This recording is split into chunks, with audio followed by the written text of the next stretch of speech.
Qanaqa yordam? Hisobotlarni uncha tushunmayapman.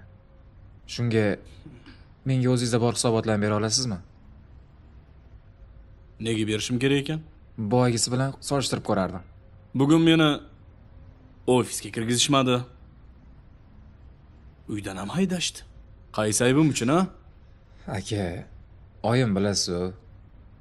Meni keragim yo'q firmaga hech qanaqa ma'lumot bermayman.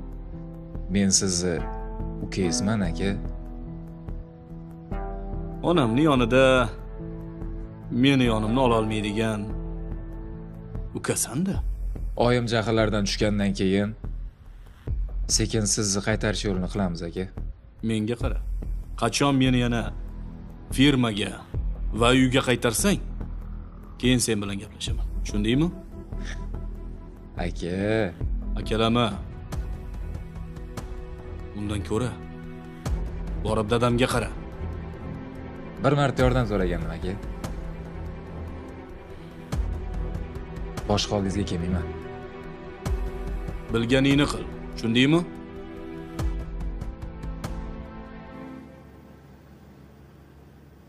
Voy, deraza ochdim, sal havo kirdi-ya. Ha, gapirma. Dom o'lgurda yuragi siqilib ketadi odamni. Qayerga qarama peshonangga devor uriladi-ya. Dod degim keladi. Havo ham yetishmaydi. Uyingizga keting. Uyim katta. Bir o'zim uyda o'tira olmayman. Uyim huvillab yotibdi. Bo'pti, yuring. Unda aylanib kelamiz birga. Erimni ofisiga boramiz. O'sha soch sariqni bir ko'rib kelaylik. Ha, ko'rib bir janjal qilaylik-da mazza qilib. Senga janjal bo'lsa, biz janjal qilmaymiz. Shunchaki bir razvedkaga boramiz. Balki erim o'yin qilayotgandir.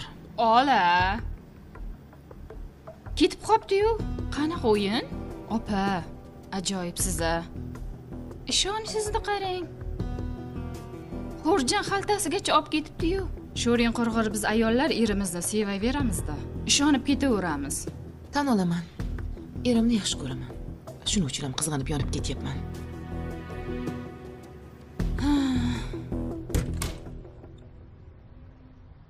Ularni cho'zilishiga yuragim siqilib ketdi.